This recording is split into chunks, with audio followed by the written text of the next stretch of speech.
تنزيل من رب العالمين.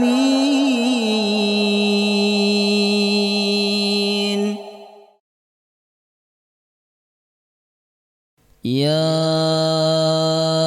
أيها الذين آمنوا إذا قيل لكم تفسحوا في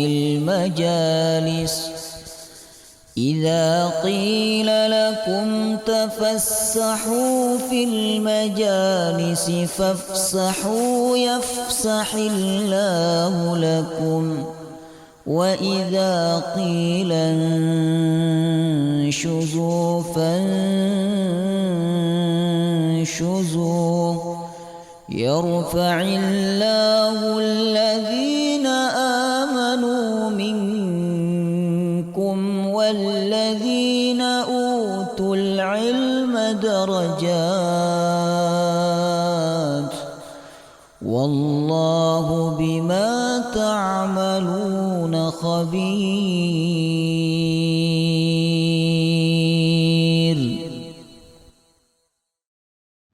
Bismillahirrahmanirrahim. Assalamualaikum warahmatullahi wabarakatuh. Innal hamdalillah nahmaduhu wa nasta'inuhu wa nastaghfiruh wa na'udzu billahi min shururi anfusina wa min sayyiati a'malina may yahdihillahu fala mudilla lahu wa may yudlil fala hadiya lahu. Asyhadu an la ilaha illallah wahdahu la syarika lah wa asyhadu anna Muhammadan abduhu wa rasuluhu la nabiyya wa la rasula ba'dah.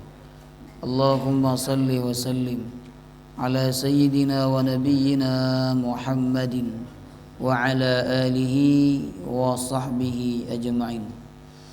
Subhanaka la ilma lana illa ma 'allamtana innaka antal alimul hakim. Allahumma inna nas'aluka ilman nafi'a wa rizqan tayyiba wa amalan mutaqabbala. Allahumma 'allimna ma yanfa'una wanfa'na bima 'allamtana wa zidna ilman wa amalan waj'alna minas salihin. Amin ya rabbal alamin. Alhamdulillah, Allah mempertemukan kita kembali di dalam majlis Al-Qur'an. Khairukum man ta'allamal Qur'ana wa 'allamahu.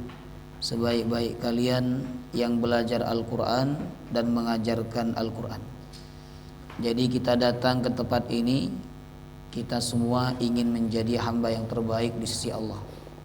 Kalau kita tidak bisa menjadi hamba yang terbaik dengan sholat tahajud, dengan sedekah, kemudian dengan amalan-amalan yang lain, paling tidak kita bisa menjadi hamba yang terbaik dengan kita mempelajari Al-Quran dan mengajarkan Al-Quranul Karim. Jamaah rahimakumullah, pekan kemarin kita membahas ayat 257. Sekarang kita masuk ayat 258. Ayat 258 sampai ayat 260 ini isinya kisah, Bapak Ibu. Dan memang salah satu metode Al-Quran dalam menyampaikan pesan-pesannya dan memasukkan nilai-nilai kepada manusia, itu salah satu metodenya dengan kisah. Jamaah rahimakumullah. Bahkan metode ini sering dipakai oleh Al-Quran. Kita mendapati Al-Quran itu banyak sekali kisah-kisah. 70% kata sebagian ulama Al-Quran itu isinya kisah-kisah. Jemaah rahimakumullah. Ada kisah Nabi, ada kisah bukan Nabi, ada kisah-kisah umat terdahulu, ya. Jadi ayat 258 ini kisah Nabi Ibrahim dan Raja Namrud. Kita baca dulu ayatnya. Satu ayat saja. A'udzu billahi minasy syaithanir rajim. A'udzu billahi minasy syaithanir rajim. ألم تر إلى الذي حاج إبراهيم في ربه أن آتاه الله الملك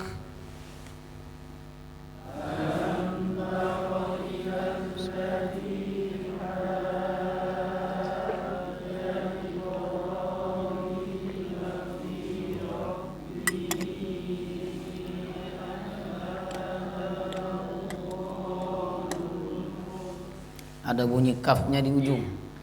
An atahu Allahul mulk.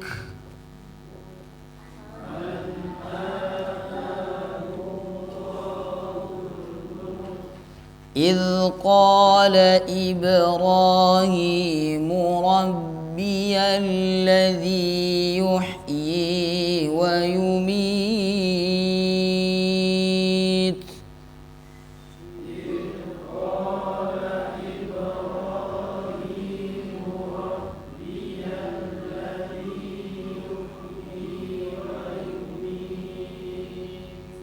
قال أنا أحيي وأميت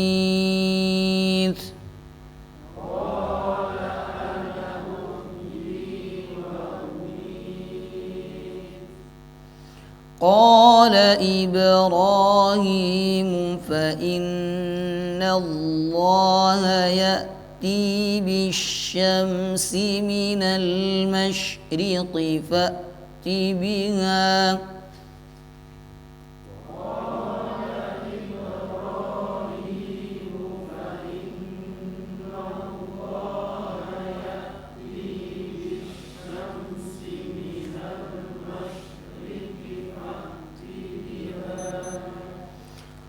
فأت بها من المغرب فبهت الذي كفر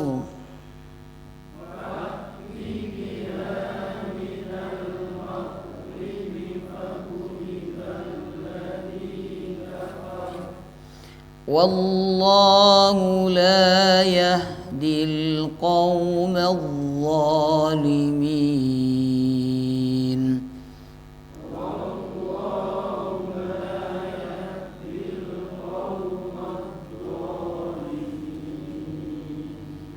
Baik, saya terjemahkan dulu supaya panjenengan ada gambaran sebelum masuk ke tafsirnya. Alam tara, tidakkah engkau memperhatikan? Engkau di sini yang dimaksud adalah Nabi Muhammad karena ayat ini diturunkan kepada Nabi. Tapi maksudnya kepada seluruh yang mendengarkan dan juga yang membaca ayat ini.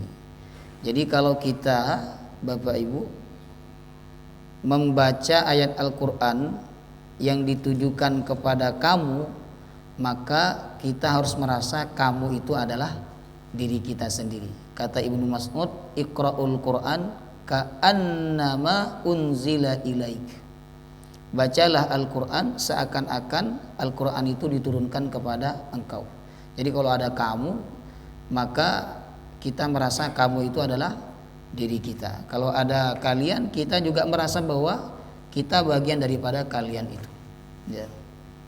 Alam tara, tidakkah kamu memperhatikan ilal ladzi, terhadap orang hajja Ibrahim, yang mendebat atau yang beradu hujah Ibrahim dengan Nabi Ibrahim. Yang dimaksud adalah Raja Namrud, karena Raja Namrud pernah berdebat dengan Nabi Ibrahim. Walaupun yang berdebat dengan Nabi Ibrahim dalam Al-Quran bukan hanya Raja Namrud, tapi juga ayahnya Nabi Ibrahim sendiri juga sempat berdebat dengan Nabi Ibrahim alaihissalam. Tapi yang dimaksud oleh ayat ini adalah Raja Namrud.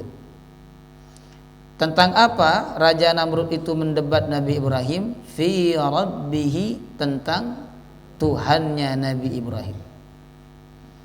Fi rabbihi, tentang Tuhan, tentang Allah. An atahu Allahul mulk, yang mana Allah memberikan kerajaan kepada Namrud. Ya. Idz qala Ibrahim, ketika itu Nabi Ibrahim berkata, Rabbiyalladzi yuhyi wa yumit, Tuhanku yang menghidupkan dan yang mematikan. Sepertinya ada kalimat yang terpotong kan? Kan nggak mungkin Nabi Ibrahim ujuk-ujuk berkata Tuhanku yang menghidupkan dan yang mematikan. Pasti ada kalimat sebelumnya. Kata sebagian ulama dalam kisahnya, Raja Namrud bertanya kepada Nabi Ibrahim, wahai Ibrahim, siapa Tuhan engkau? Kata Nabi Ibrahim, Rabbiyalladzi yuhyi wa yumit, Tuhanku adalah Tuhan yang maha menghidupkan dan juga maha mematikan. Karena begini Bapak Ibu, ketika semua orang ditanya siapa Tuhan kamu, maka orang itu menjawab, engkau adalah Tuhanku. Jadi mereka mengakui Raja Namrud sebagai Tuhan. Tapi ketika giliran Nabi Ibrahim yang ditanya, siapa Tuhan engkau wahai Ibrahim? Nabi Ibrahim menjawab apa? Rabbiyalladzi yuhyi wa yumit, Tuhanku bukan kamu, tapi Tuhanku adalah yang maha menghidupkan dan maha mematikan. Raja Namrud menjawab, oh kalau begitu ana uhyi wa umit, saya pun bisa menghidupkan dan mematikan. Berarti saya layak diakui sebagai Tuhan oleh engkau wahai Ibrahim. Nanti kita cerita tentang bagaimana dia menghidupkan dan mematikan dengan cara akal-akalan, bukan dengan kekuasaan, tapi pakai akal-akalan Bapak Ibu. Kemudian Nabi Ibrahim berkata lagi, qala Ibrahim fa innallaha ya'ti bisyamsi minal masyriqi fa'ti biha minal maghrib. Sesungguhnya Allah, Tuhanku, kata Nabi Ibrahim, mendatangkan matahari dari arah timur. Bila engkau memang hebat, datangkanlah matahari itu dari arah barat. Jadi biasanya muncul dari timur, sekarang kau munculkan matahari itu dari barat. Kemudian fabuhital ladzi kafar, maka orang kafir itu terdiam dan tidak bisa membantah Nabi Ibrahim alaihissalam. Fabuhita ini apa ya? Buhita itu kehilangan akal. Jadi kalau kayak main catur itu udah disekak, udah nggak ada ini lagi apa? Nggak ada peluang lagi, udah kehabisan akal. Nah sehingga dia terdiam, nggak bicara apa-apa. Jemaah rahimakumullah. Ya. Itu makna dari kata fabuhital ladzi kafar. Kemudian wallahu la yahdil qaumadz zalimin, dan Allah tidak memberikan petunjuk kepada orang-orang yang zalim. Baik, kita hubungkan dengan ayat sebelumnya. Ayat sebelumnya berbicara tentang bahwa orang beriman itu walinya siapa? Allah. Penolongnya, pelindungnya adalah Allah. Sedangkan orang kafir, Bapak Ibu, wali mereka adalah taghut. Penolong mereka, pelindung mereka adalah taghut, karena mereka memang berlindung kepada taghut, berlindung kepada dukun, berlindung kepada sihir, berlindung kepada pohon, berlindung kepada hawa nafsu. Itu masuk kepada taghut, ya.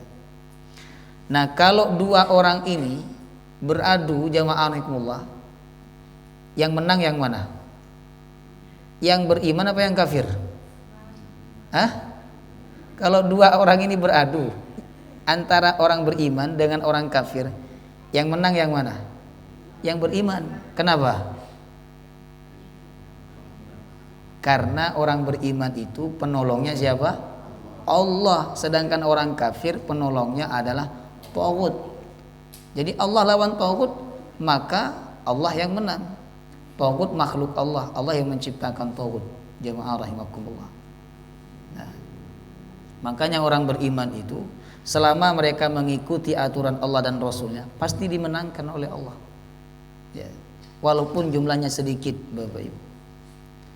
Nah, sedangkan di dalam ayat ini, jemaah rahimakumullah, ayat 258, Allah memberikan contoh profil, ya, orang beriman yang mana dia penolongnya adalah Allah, Allah juga memberikan contoh orang kafir yang mana penolong dia adalah taghut. Ketika dua orang ini beradu argumen, berdebat, yang dimenangkan siapa oleh Allah? Orang beriman, yaitu Nabi Ibrahim alaihissalam. Karena Nabi Ibrahim penolongnya adalah Allah subhanahu wa ta'ala. Sehingga Allah memberikan ilham, Allah memberikan ilmu kepada Nabi Ibrahim untuk mengalahkan debat atau hujah Raja Namrud. Padahal Raja Namrud ini terkenal dengan hujahnya yang hebat-hebat, Bapak Ibu. Sehingga orang mengakui dia sebagai Tuhan. Jamaah rahimakumullah. Jadi dia tidak hanya hebat kekuasaannya, tidak hanya hebat hartanya, tapi dia juga hebat hujahnya. Namun ketika Allah berkehendak untuk mengalahkan Namrud, ya, Allah datangkan Nabi Ibrahim menyampaikan hujah, tiba-tiba Raja Namrud itu fabuhitalladzi kafar, langsung terdiam dan tidak bisa membalas hujahnya Nabi Ibrahim alaihissalam.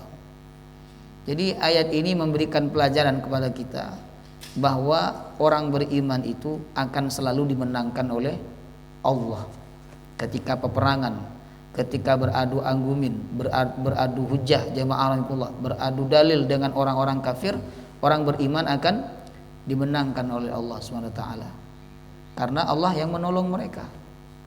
Panjenengan pernah nonton nggak video atau tayangan Dr. Zakir Naik, ya kan? Ketika berdebat dengan orang-orang non muslim, apa yang terjadi? Banyak orang-orang non muslim yang masuk Islam ketika melihat debat beliau dengan non muslim, ya kan? Dan tidak terbantahkan hujah yang disampaikan oleh Dr. Zakir Naik. Kenapa?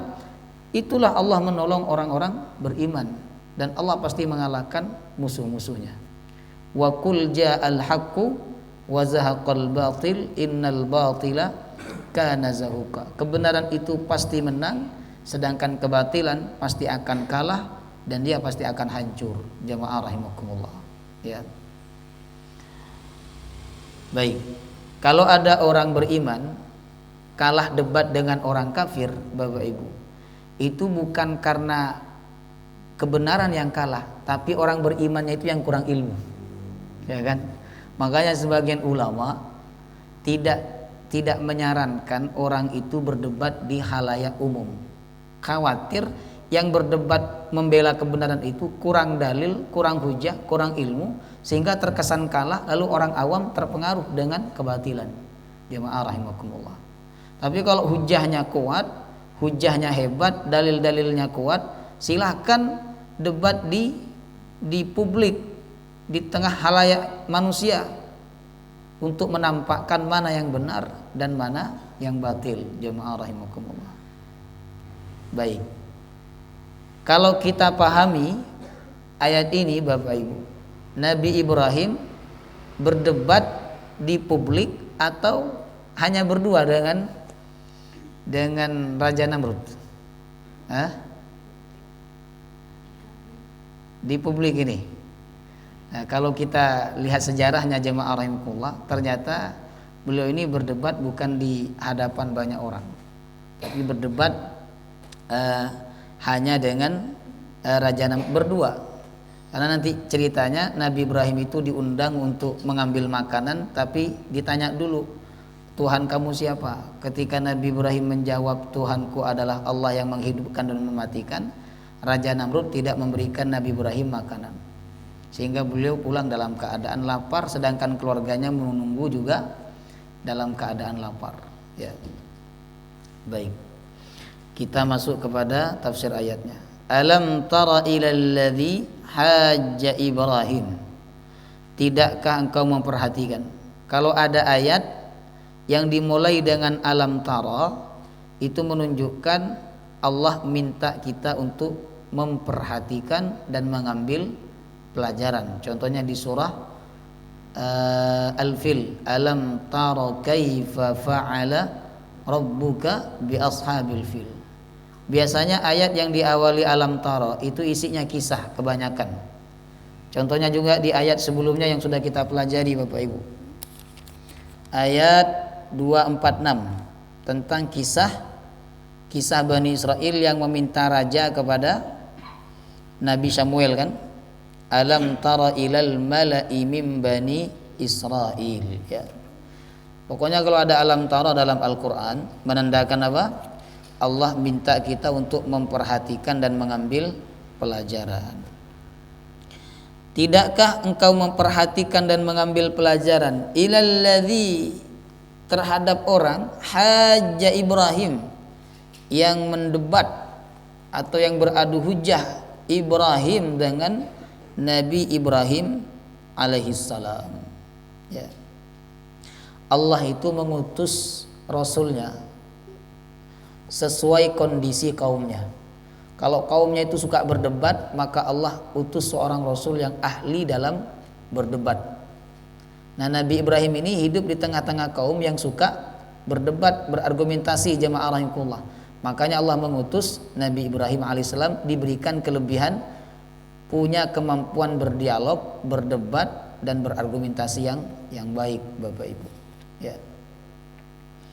Siapa yang berdebat dan beradu hujjah dengan Nabi Ibrahim tentang Allah, tentang Tuhan, yaitu Raja Namrud, ya. Yang mana Raja Namrud dikisahkan dalam ayat ini, an atahullahul mulk, Allah telah memberikan kerajaan kepadanya, ya. Kalau Allah sebut memberikan kerajaan, berarti kerajaannya nggak kaleng-kaleng, Bapak Ibu. Bahkan dikatakan dalam satu riwayat, sebelum Raja Namrud ini tidak ada raja yang berkuasa lebih besar dibandingkan Raja Namrud.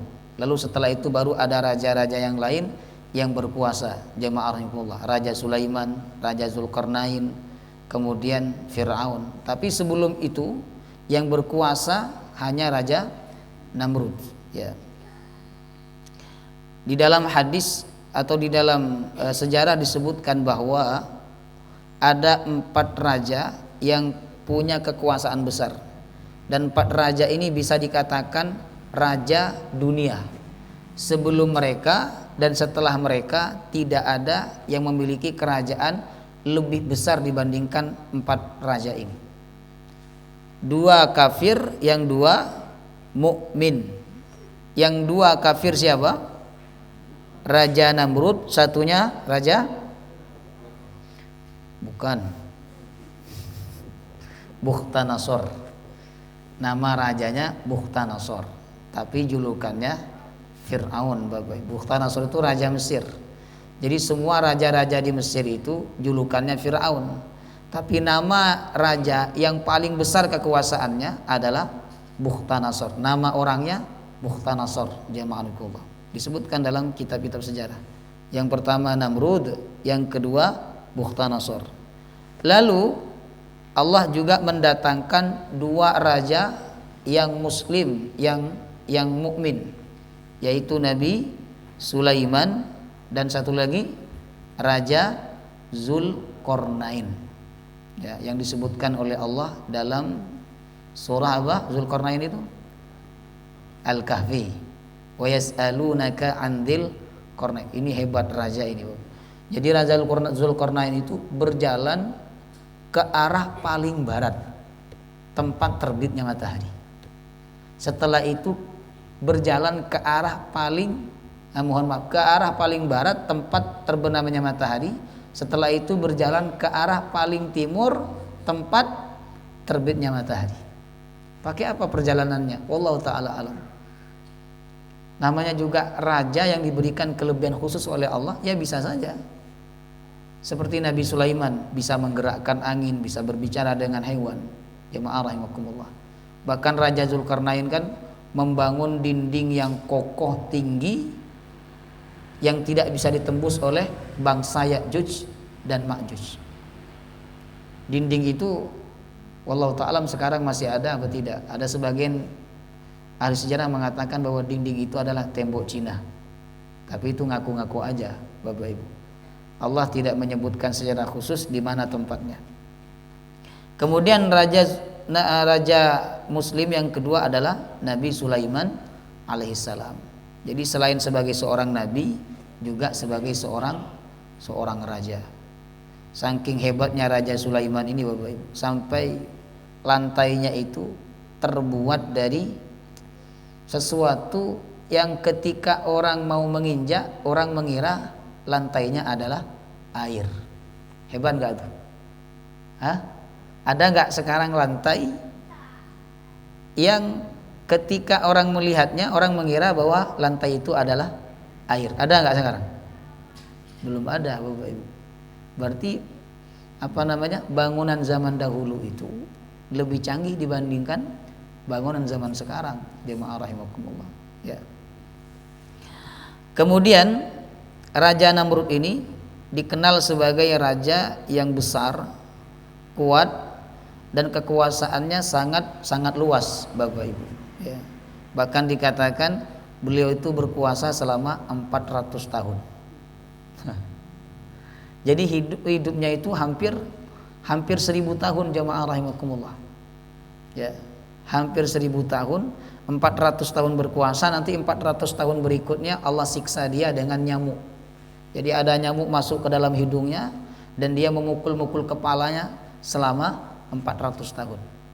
Allah berikan dia siksaan sebagaimana dia berkuasa selama 400 tahun. Jamaah rahimakumullah. Ya. Kemudian karena dia itu kuat, berkuasa, dan kekuasaannya menyebar di mana-mana, Bapak Ibu, dan tidak pernah lengser dari kekuasaannya selama 400 tahun, makanya dia wajar mengaku sebagai Tuhan. Orang kalau nggak lengser-lengser dari kekuasaan itu bisa-bisa ngaku Tuhan. Makanya perlu ada pelengseran, Bapak Ibu. Kalau nggak dilengserkan ya berhenti karena masanya sudah habis. Kalau nambah satu kali lagi 3 periode, 4 periode, itu lama-lama bisa ngaku sebagai ini 2 periode aja udah Raja Jawa. 2 periode loh, udah dibilang Raja Jawa. Kalau 3 periode, 4 periode, oh bisa diakui sebagai dewa Jawa. Lama-lama diakui sebagai sebagai Tuhan. Jemaah rahimakumullah. Itulah sebab kenapa Raja Namrud mengaku sebagai Tuhan, Bapak Ibu. Karena dia berkuasa dalam waktu yang lama, 400 tahun, kekuasaannya sangat luas dan banyak orang tunduk kepadanya. Kemudian dia juga menguasai kehidupan rakyatnya sepenuh-penuhnya. Jadi kalau rakyatnya itu butuh makan harus minta kepada raja ini. Kalau nggak minta, dia nggak dapat makan, kemudian mati kelaparan. Nah makanya di dalam suatu riwayat dikatakan ya, bahwa ketika orang-orang datang kepada Raja Namrud untuk minta makanan, sama Raja Namrud ditanya, Tuhan kamu siapa? Maka orang itu dengan terpaksa menjawab, engkaulah Tuhanku. Ya kan? Nanti datang lagi minta makan, ditanya dulu. Nah suatu ketika jemaah rahimakumullah, Nabi Ibrahim dibuat oleh Allah datang kepada Raja Namrud untuk mengambil makanan. Ya sebagaimana yang lainnya, Nabi dan Rasul ini Bapak Ibu tidak selalu diberikan makanan oleh Allah secara langsung. Tapi ada kondisi-kondisi tertentu yang mana mereka harus berikhtiar. Nabi Ibrahim waktu itu datang sebagaimana orang-orang datang minta makanan kepada Raja Namrud. Nah ketika giliran Nabi Ibrahim alaihissalam ya untuk mengambil makanan, maka Nabi Ibrahim ditanya oleh Raja Namrud, wahai Ibrahim, siapa Tuhanmu? Nabi Ibrahim dengan tegas menjawab apa? Rabbiyalladzi yuhyi wa yumit. Tuhanku adalah yang maha menghidupkan dan maha mematikan. Raja Namrud nggak terima. Akhirnya Raja Namrud berkata apa? Ana uhyi wa umit. Kamu nggak tahu, aku juga bisa menghidupkan dan juga bisa mematikan. Bagaimana cara Raja Namrud itu menghidupkan dan mematikan? Ada 2 riwayatnya Bapak Ibu. Pertama, dia memanggil orang yang berada di dalam penjara. 2 orang dipanggil, 1 dibunuh, yang 1 dibiarkan hidup. Wahai Ibrahim, lihatlah, aku bisa menghidupkan dan aku bisa mematikan. Pintar apa bodoh ini? Hah? Raja Namrud itu pintar apa bodoh? Ya kan? Kemudian riwayat kedua mengatakan bahwa Raja Namrud memanggil 2 orang. Satu dikasih makanan sehingga orang itu tetap hidup. Yang satu nggak dikasih makanan, dibiarkan kelaparan sampai mati. Kemudian dia berkata, ana uhyi wa umit. Saya bisa menghidupkan dan juga saya bisa mematikan. Nah, padahal Bapak Ibu, yang dimaksud oleh Nabi Ibrahim Allah bisa menghidupkan itu, menghidupkan dari yang tidak ada menjadi ada. Jadi yang tidak bernyawa menjadi bernyawa. Sedangkan mematikan adalah mencabut ruh, sehingga walaupun tanpa dibunuh, tanpa dikasih makan, ya kan, atau dikasih makan tanpa sakit dan sebagainya, orang itu bisa mati dengan kehendak Allah. Itu maksud Nabi Ibrahim. Tapi Raja Namrud pakai akal-akalan. Kata dia, ana uhyi wa umit. Saya dapat menghidupkan dan mematikan juga. Dipanggil 2 orang, satu dibiarkan hidup, yang satu dibunuh. Jemaah rahimakumullah. Sebenarnya ini cara yang dungu, cara yang bodoh, Bapak Ibu. Kenapa? Ini bukan menunjukkan kekuasaan dan kehebatan Raja Namrud. Justru ini kata ulama menunjukkan kebodohan Raja Namrud. Makanya sama Nabi Ibrahim gak diladenin. Nanti Nabi Ibrahim beralih kepada hujah yang lain, ya kan? Gak diladenin sama Nabi Ibrahim. Karena ini jelas-jelas menunjukkan kebodohan Raja Namrud. Dan dibandingkan dengan kekuasaan Allah itu sangat jauh, Bapak Ibu. Allah itu bisa mematikan seseorang tanpa dibunuh. Bisa enggak? Bisa. Tanpa dikasih sakit, bisa enggak Allah mematikan orang itu? Bisa. Jemaah rahimakumullah. Ada kan orang duduk-duduk tahu-tahu mati, Bapak Ibu. Lagi nonton TV, asik nonton TV, tahu-tahu kena serangan jantung, mati. Jemaah rahimakumullah. Ya kan? Ada juga nggak ada riwayat serangan jantung apa dan sebagainya, tahu-tahu bangun tidur mati. Jemaah rahimakumullah. Ada juga nggak bangun sama sekali, Bapak Ibu. Ya. Jadi Allah tuh berkuasa mematikan manusia tanpa dikasih penyakit, tanpa dibuat celaka, tanpa dibuat tidak makan, tanpa dibuat dibunuh dan sebagainya. Ya, Allah berkuasa. Sedangkan Raja Namrud baru bisa mematikan atau membunuh orang dengan cara apa? Disakiti, tidak dikasih makan, atau dengan cara dipancung. Jemaah rahimakumullah. Ya. Jadi ini jawaban tidak sesuai dengan apa yang diinginkan oleh Nabi Ibrahim. Ya. Kemudian Nabi Ibrahim beralih kepada hujah yang lain. Kata Nabi Ibrahim, Rabbi fa innallaha ya'ti bisyamsi minal masyriqi fa'ti biha minal maghrib. Sesungguhnya Allah, Tuhanku, kata Nabi Ibrahim, ya'ti bisyamsi, mendatangkan matahari, minal masyriqi, dari timur. Jika engkau mengaku sebagai Tuhan, datangkanlah matahari itu dari barat. Terbitkan matahari itu dari barat. Balik. Jadi Nabi Ibrahim minta kebalikannya, dan ini susah dilakukan, Bapak Ibu. Akhirnya apa? Fabuhitalladzi kafar.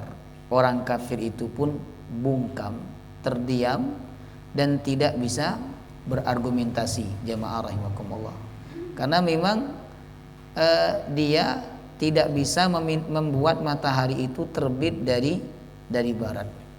Sebab yang membuat matahari itu terbit dari timur dan terbenam dari barat itu hanya Allah Subhanahu wa ta'ala. Ya. Ini kan pakai akal-akalan dia. Maka Nabi Ibrahim juga pakai akal-akalan, Bapak Ibu. Kan dia tadi menjawabnya, oh saya bisa mematikan dan juga bisa menghidupkan, pakai akal-akalan. Diambil 2 orang, satunya dibunuh, satunya dibiarkan hidup. Oke lah, kata Nabi Ibrahim. Akhirnya Nabi Ibrahim diberikan ilham oleh Allah untuk berkata, Allah itu mendatangkan matahari dari timur, sekarang kau datangkan matahari itu dari barat. Ya. Kemudian dia tidak bisa menjawab, dia tidak bisa melakukan, maka dia bungkam, dia terdiam. Jemaah rahimakumullah, sebagaimana yang digambarkan oleh ayat ini, fabuhitalladzi kafar. Tapi dikatakan dalam kisahnya, walaupun Raja Namrud ini tidak bisa melawan argumentasinya Nabi Ibrahim, bahkan dia bungkam jemaah rahimakumullah, dia tetap tidak beriman kepada Allah Subhanahu wa ta'ala, karena udah ngaku sebagai Tuhan Bapak Ibu, dan sudah dituhankan oleh banyak orang ya. Kemudian disebutkan juga dalam riwayat kisahnya bahwa setelah dia kalah debat dengan Nabi Ibrahim gak dikasih makanan. Jadi Nabi Ibrahim gak dikasih makanan, yang lain dikasih makanan, tapi khusus Nabi Ibrahim pulang tanpa membawa makanan. Itu orang kalau udah kalah begitu Bapak Ibu ya. Jadi dia tidak, orang itu kalau kalah debat biasanya bukan kalau dia tidak menerima, jemaah rahimakumullah, biasanya akan muncul kedengkian lalu sampai kepada hal-hal secara fisik. Makanya dalam Islam itu debat tidak begitu diperintahkan atau dianjurkan, walaupun boleh ya. Kenapa? Karena debat itu bisa mendatangkan kedengkian dan kebencian. Lihatlah debat di ILC, debat di Dua Sisi ya kan, di mana di TV One, kemudian di Metro TV Bapak Ibu. Lihat debat itu, semuanya memunculkan kebencian dan kedengkian, sampai ada yang mau nonjok-nonjok. Jemaah rahimakumullah ya, itulah efek samping daripada debat. Sebagaimana Raja Namrud ketika dia kalah debat dengan Nabi Ibrahim tidak diberikan haknya, padahal masing-masing rakyat itu punya hak untuk diberikan makanan, tapi Nabi Ibrahim gak dikasih makanan sama Raja Namrud. Akhirnya Nabi Ibrahim pulang dengan tangan hampa. Lalu di tengah jalan beliau kepikiran kepada anak istrinya yang sedang menunggu kelaparan di rumah. Akhirnya Nabi Ibrahim dalam kisahnya itu mengambil pasir, dimasukkan ke kantongnya, sehingga kantongnya itu penuh dengan pasir Bapak Ibu. Nah harapannya beliau nanti ketika pulang keluarganya mengira itu makanan ya, beraskah atau gandumkah ya. Tapi Nabi Ibrahim nanti akan mengajak bicara keluarganya dan berusaha memalingkan keluarganya itu dari isi kantong Nabi Ibrahim alaihissalam. Subhanallah, ketika sampai rumah Allah membuat Nabi Ibrahim tertidur Bapak Ibu. Kemudian Allah menjadikan pasir-pasir yang ada di kantongnya itu Allah berubah menjadi makanan, semacam gandum atau wallahu ta'ala, gandum kah atau beras kah, saya tidak tahu, tapi Allah rubah menjadi makanan yang sangat baik. Lalu kemudian istrinya datang mengambil bajunya Nabi Ibrahim, kemudian dilihat ternyata di kantong bajunya Nabi Ibrahim itu terdapat banyak makanan. Dimasak oleh istrinya, dihidangkan kepada Nabi Ibrahim. Setelah Nabi Ibrahim bangun, beliau kaget dan bertanya kepada istrinya, "Dari mana kamu dapat makanan ini?" Kata istrinya, "Dari orang yang mana engkau datang kepadanya." Maksudnya dari Raja Namrud. Karena Nabi Ibrahim kan datang kepada Raja Namrud. Akhirnya Nabi Ibrahim berkata, "Enggak, ini bukan dari Raja Namrud. Ini dari Allah Subhanahu wa ta'ala." Ini hebatnya Allah, bisa merubah pasir menjadi itu di dalam sakunya Nabi Ibrahim ya. Kalau di dalam sakunya kita ya enggak bisa Bapak Ibu, beda. Jadi itu hebatnya para nabi dan rasul itu punya penjagaan khusus dari Allah. Wallahu ya'simuka minan nas, Allah menjaga engkau wahai para rasul minan nas, dari manusia, dari gangguan-gangguan manusia. Jadi pasir dimasukkan ke dalam saku ya kan, kemudian sampai rumah ternyata pasir itu berubah menjadi makanan. Subhanallah ya.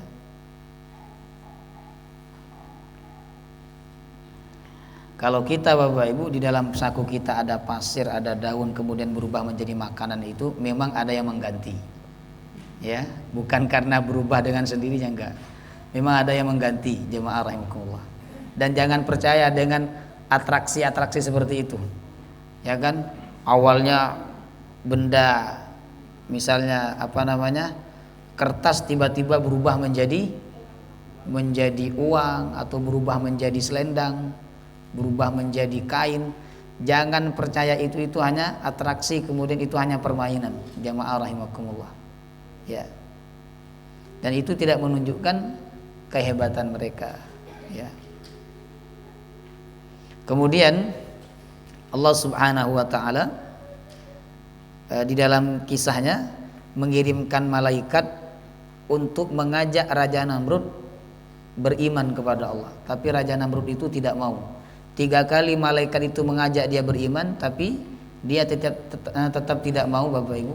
Akhirnya malaikat yang diutus oleh Allah berkata, silakan kau kumpulkan pasukan engkau, karena setelah ini Allah akan mengirimkan azab kepada engkau. Maka Raja Namrud mengumpulkan pasukannya yang banyak, jamaah rahimakumullah. Setelah pasukan itu berkumpul, Allah mengirimkan pasukannya yang kecil. Apa? Nyamuk. Allah kirimkan nyamuk sehingga nyamuk itu menutupi cahaya matahari, membuat suasana saat itu menjadi gelap. Lalu nyamuk itu mengerumuni mereka, menghisap darah mereka, menyakiti mereka, akhirnya mereka mati oleh nyamuk. Ketika melihat nyamuk itu menyerang pasukannya, maka Raja Namrud kemudian berlindung di sebuah tempat yang bebas dan aman dari nyamuk. Tapi ternyata nyamuk itu tetap mengikuti. Ada satu nyamuk mengikuti Raja Namrud, ya, sampai dia masuk ke dalam sebuah ruangan. Kemudian nyamuk itu menyerang Raja Namrud dan masuk ke dalam hidungnya, menggerogoti bagian dalamnya. Raja Namrud tidak nyaman dengan suasana yang ada di dalam otaknya itu, di dalam tubuhnya, maka dia memukul-mukul kepalanya dengan palu, Bapak Ibu. Dipukul-pukul dengan palu. Dan sebagian ulama ahli sejarah mengatakan itu berlangsung selama 400 tahun. Jadi dia memukul-mukul kepalanya itu selama 400 tahun. Selama 400 tahun dia berkuasa, menikmati kekuasaannya, dan selama 400 tahun pula dia sengsara dan mengalami kesengsaraan. Jamaah rahimakumullah. Ya, begitulah cara Allah menghancurkan orang-orang yang sombong. Allah tidak datangkan gunung, Allah tidak datangkan lautan, Allah tidak datangkan angin. Allah hanya datangkan apa? Nyamuk, Bapak Ibu. Yang mana nyamuk itu? Binatang yang lemah, hewan yang kecil, kalau ditepuk sekali aja dia sudah mati.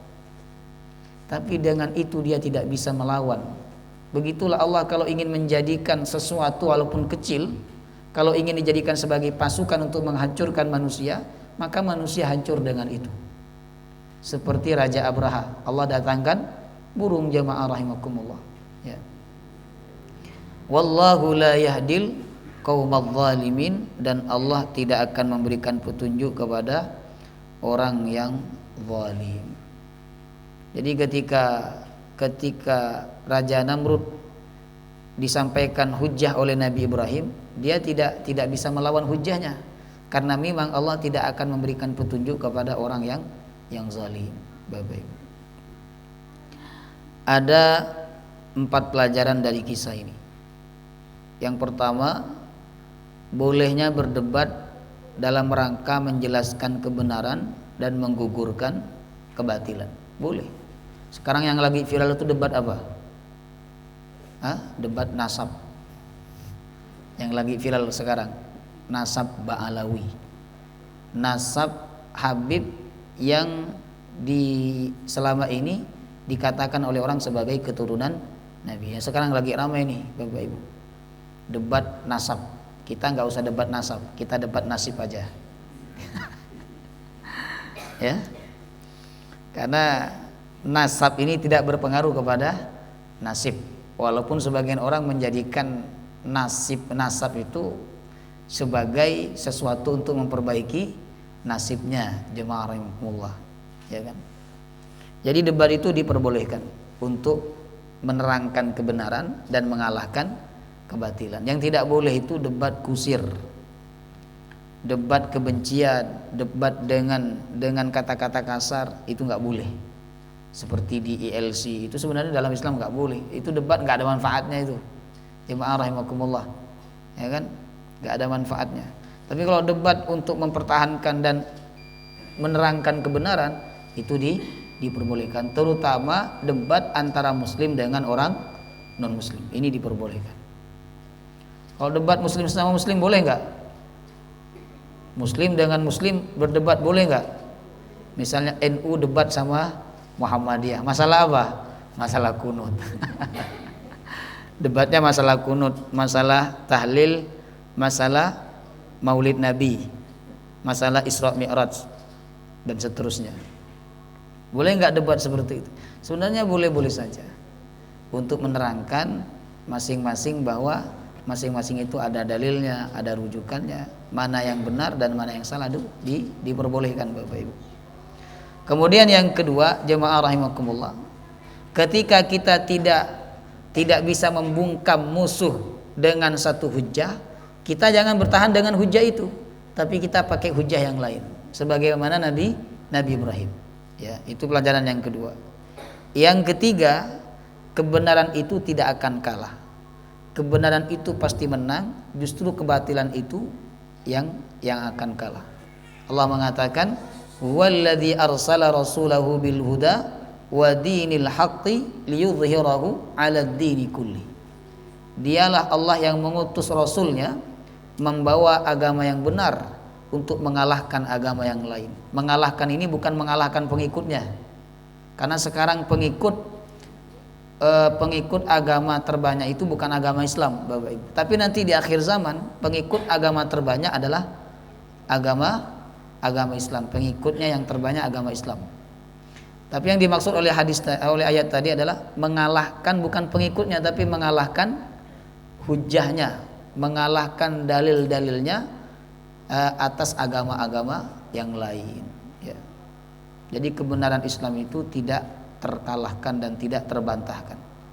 Yang keempat, pelajarannya adalah keangkuhan dan kesombongan dapat membuat seseorang mengalami kehancuran dan kehinaan. Maka jangan sombong, ya. Wallahu taala a'lam bissawab. Baik, kalau tidak ada pertanyaan, mari sama-sama kita tutup dengan doa kafaratul majlis. Subhanakallahumma wa bihamdika asyhadu an la ilaha illa anta astaghfiruka wa atubu ilaik. Assalamualaikum warahmatullahi wabarakatuh.